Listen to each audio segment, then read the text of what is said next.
Eu estou aqui com o nosso convidado, que é o professor Dr. Rubens Gleiser, que é professor de Direito da Fundação Getúlio Vargas. Professor, boa noite, obrigado pela gentileza. Rubens, obrigado.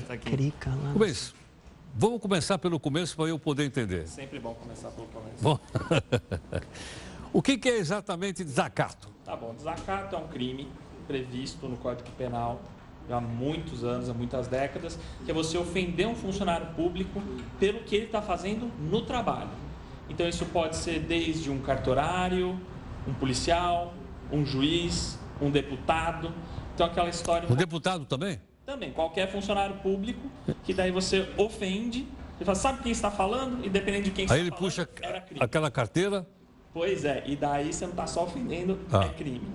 E daí o STJ, que não é o STF, um outro tribunal, num caso pequeno, que foi por um recurso da Defensoria Pública aqui do estado de São Paulo, um caso muito curioso, de um sujeito que roubou uma garrafa de Dreyer e daí também ofendeu a polícia, foi preso e daí estavam processando ele por roubo e desacato. E daí o defensor alegou o seguinte, olha, tem um tratado internacional que vai no Brasil desde 92... Espera só um pouco. Opa. A gente está com problema no microfone, no seu microfone.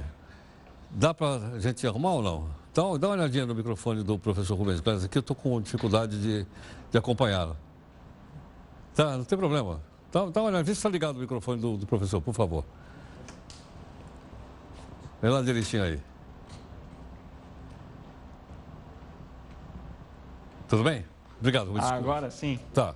Volta do começo? Não. Então, você está me contando a respeito do cidadão, por que o Superior Tribunal de Justiça decidiu que... Então, era um caso de São Paulo, de um sujeito que roubou uma garrafa de Dreyer, ameaçou ali o pessoal na venda, e na hora que a polícia chegou, ele ameaçou os policiais também, resistiu, não queria ser preso, estava bêbado. E daí ele foi processado por roubo e por desacato também. E daí a Defensoria Pública de São Paulo levou o caso até o STJ, que fica em Brasília, para recorrer e usar um tratado internacional que está valendo no Brasil desde 92, que protege a liberdade de expressão e falar assim, olha, a liberdade de expressão inclui, no seu nível mais básico, você poder criticar um funcionário pelo trabalho dele. Então, declara inconstitucional. E dessa decisão do STJ, que ainda não é lei e não vale tanto quanto uma do STF, é um precedente importante, porque... Quando a polícia lida com movimentos sociais, de um modo geral, ela sempre... E tem uma margem muito grande de discricionariedade para prender as pessoas, deter pessoas... Por desacato? Por desacato. Ainda a pessoa fala assim, o que eu fiz? Fala, não me responde que eu te prendo por desacato. Então, por isso é comum as pessoas perto do policial ficar um pouco assim, com medo, mais quietinha, porque a ameaça é sempre esse crime do desacato. Entendo. Agora, eu queria te perguntar outra coisa. Não é também subjetivo? Porque o que você pode considerar como desacato, pode ser que eu não considere. Não, eu fui lá cobrar o cidadão, ele achou que eu desacatei. É isso mesmo. Ou não? E é isso mesmo. E a gente vive num ambiente em que a polícia, o judiciário, do modo geral, é bastante intolerante com esses níveis da liberdade de expressão, que é algo importante. Então, a gente vê quando teve aquele tipo de pichuleco referente aos ministros do Supremo Tribunal Federal em protestos nesse ano, os ministros foram lá e queriam que os manifestantes fossem processados por desacato. Sendo que você poder criticar a pessoa pelo trabalho dela, pelo que ela faz, é um nível muito básico de cidadania. Uma democracia como a nossa exige essa proteção.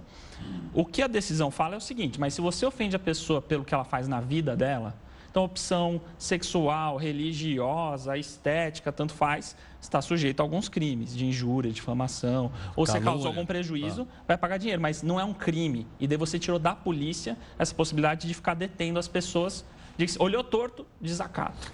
Qual é a avaliação que você faz dessa decisão ainda do Superior Tribunal de Justiça, como você explicou? Eu acho que é uma conquista. É uma conquista? É uma conquista muito importante, especialmente em um momento em que as mobilizações, os movimentos sociais, para todos os lados, para todas as bandeiras, estão crescendo. E elas precisam ter esse poder de liberdade de crítica, estão querendo justamente criticar os nossos agentes públicos. É diferente da violência física, é diferente da agressão, é diferente de você ofender a pessoa na vida. É falar assim, esse trabalho não está sendo feito direito, isso não é correto, isso aí foi roubar merenda, isso aqui foi ser corrupto, esse tipo de coisa. Então, foi um ganho, é uma garantia, mas ela ainda está começando. É um precedente importante para isso se alastrar no país. Agora, eu posso chegar numa repartição pública, sei lá, fui mal atendido e dizer, olha, o senhor é um incompetente? Assim, olha... O trabalho não está sendo feito direito, por que está daqui a 6 meses? Só que é o seguinte, ainda não é lei. Então, ele ainda vai chamar a polícia do fórum e querer te prender. Dependendo de quem for, vai te prender sim. Então, não sai xingando ainda ninguém. É bom deixar o pessoal saber que... Mas sabe que o curioso é que não fazer o trabalho público também é crime. Chama prevaricação. Prevaricação. Então, fala assim, o senhor está me desacatando. Fala, o senhor está fazendo prevaricação. Se é para ficar nessa briga aí de boteco. Mas a verdade é essa. A gente precisaria ter mais tolerância para esse grau de expressão. Falar, por que está demorando 6 anos para andar o meu caso? Por que eu estou esperando 7 horas se não tem ninguém na minha frente? Essa cobrança pela eficiência no serviço público é uma parte e o respeito de direitos na expressão política é outra. É um atraso um país coibir a liberdade de expressão nesse nível. Agora, isso então vale para funcionários públicos? Isso. Vale para a empresa estatal ou não? Vale. Vale? Vale. Puxa então, vida. se você está falando com um funcionário, concursado, etc., você está coberto. Depende do que você está falando Sim. ali. Mas a ideia é você poder cobrar e, às vezes, você vai ofender um funcionário público pelo que ele está fazendo. Às vezes é ofensivo. Mas a questão toda da liberdade de expressão é que ofender... Às vezes você ofende as pessoas quando você se manifesta, ainda mais numa sociedade como a nossa, que as pessoas discordam sobre as coisas mais importantes. Só que a gente garante esse direito, porque sem isso é impossível você ter uma democracia saudável. Agora, Rubens, isso de certa forma não é uma questão cultural no nosso país, que vem lá de trás, né? Eu sou autoridade, como você bem lembrou, o cidadão tirava a sua carteira, dava uma carteirada ou usava um broche, um brinco. Hoje o pessoal não está usando mais, você sabe, né? Os deputados não estão usando mais brinco. Não estão, Não, porque no aeroporto fica mal. Corre risco de apanhar, tem gente apanhando. Então, no aeroporto, às vezes no restaurante. Então o pessoal está tirando aqui da lapela. Né? Mas era uma forma de dizer, amigo, é o seguinte, chegou a autoridade aqui, né? Eu sou uma autoridade. Isso vem lá do passado. Eu acho que vem do passado, essa ideia de que são os donos do poder. Donos do poder. Então todo mundo que é o poder ganha um pedacinho ali do Estado para usar para os seus próprios fins.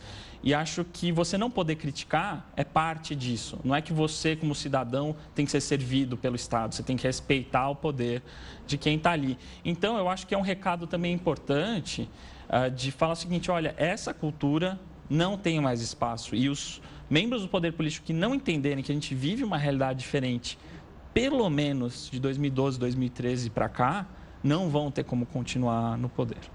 E, Rubens, talvez você falou dessa questão cultural, né? E mesmo da atuação como cidadão, que você entra numa fila do INSS, está todo mundo batendo papo lá dentro, aí você lá esperando, e ninguém fala nada. As pessoas têm medo de dizer, ninguém vai me atender aqui. As pessoas não dizem nada. Né? A gente foi acostumado a dizer o seguinte, não vão falar nada, não vão dizer nada, porque ele é autoridade, eu não sou, né? Eu acho que tem essa ponta, Heródoto, daí tem uma outra ponta também, culpa nossa como cidadão, que é o seguinte, a gente quer estar bem com a pessoa que manda. Porque a gente não quer estar na regra, você quer ter um favor, se a fila está longa, você quer poder ter a chance de passar na frente, você quer ter a chance de não pagar uma taxa ali se você não puder.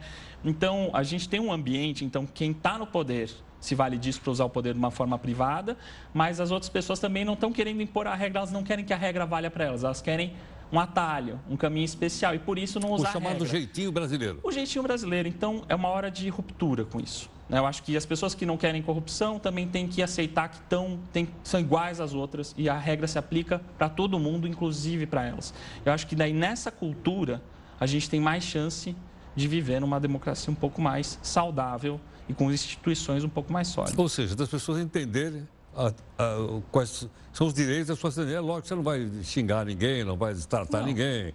As coisas têm que ser feitas de uma maneira civilizada. Mas espera um pouco, se eu tenho direito, isso é teu eu direito. tenho que dizer que tenho. E você não quer ter, e daí você tem que abrir mão das vantagens indevidas, dos privilégios. Isso é mais um na regra que é o padrão para todo mundo. Às vezes vai ser chato, às vezes não vai te privilegiar, mas se você não tem essa regra comum, que você tem a Agora, você acha que com o advento das redes sociais as pessoas estão mais conscientes ou não? Tem ajudado? Acho que por um lado sim. Acho que a internet mudou a regra do jogo, a possibilidade de você ter informação. Só que você tem informações falsas, estão sendo um problema tomar um enorme. Cuidado danado com isso. Isso, e você ainda tem um nível muito superficial, mas meio pão é melhor do que pão nenhum. Então você vê, hoje as pessoas estão discutindo no bar a delação da Odebrecht, o recurso se afastou Renan Calheiros ou não. Se a gente lembrar 3, 4 anos atrás, havia um grau de alienação com a política muito forte. Muito a alienação forte. era só para quem era Hoje parece muito que o pessoal está chato. entendendo que ou a gente entende política ou a gente não vai sair disso. Ou você não vai sair disso. Então, eu acho que esse interesse, esse engajamento é bom. Agora, é preciso dar esse segundo passo, que a mídia tem ajudado muito nessa interface, né, junto com a academia e com especialistas, para disseminar e trazer essa informação mais qualificada, né, porque é um sistema muito difícil. Tem muitas regras, tem muitos detalhes, mas não tem jeito. Democracia demanda todo esse esforço o tempo todo. Quer dizer, democracia dá trabalho. Dá um trabalho danado, mas é a melhor alternativa, né? Sem dúvida.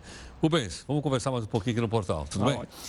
Aqui conosco, gentilmente, professor da Fundação Getúlio Vargas, Rubens Gleiser. Rubens, a gente poderia dizer que a legislação brasileira tem se atualizado rapidamente como está mudando a sociedade? Tem coisa muito antiga? Olha, eu acho que o Congresso Nacional não tem feito seu papel de atualizar as leis. Em parte porque a atualização de leis é realmente um processo lento, mas acho que de um modo geral, porque o Congresso Nacional tem uma leitura muito equivocada do que são os anseios da população.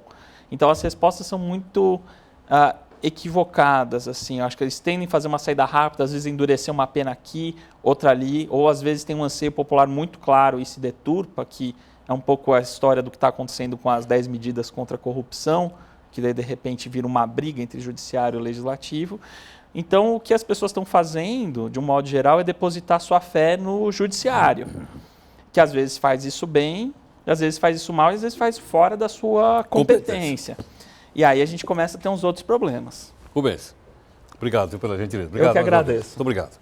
Bom, com a participação do professor Rubens Gleiser, né, eu acho que ficou bastante claro para a gente em relação a desacato e outras questões jurídicas que ele explicou também aqui para a gente, de uma maneira bastante didática, até para eu entender, né, e a gente ficar sempre nessa linha.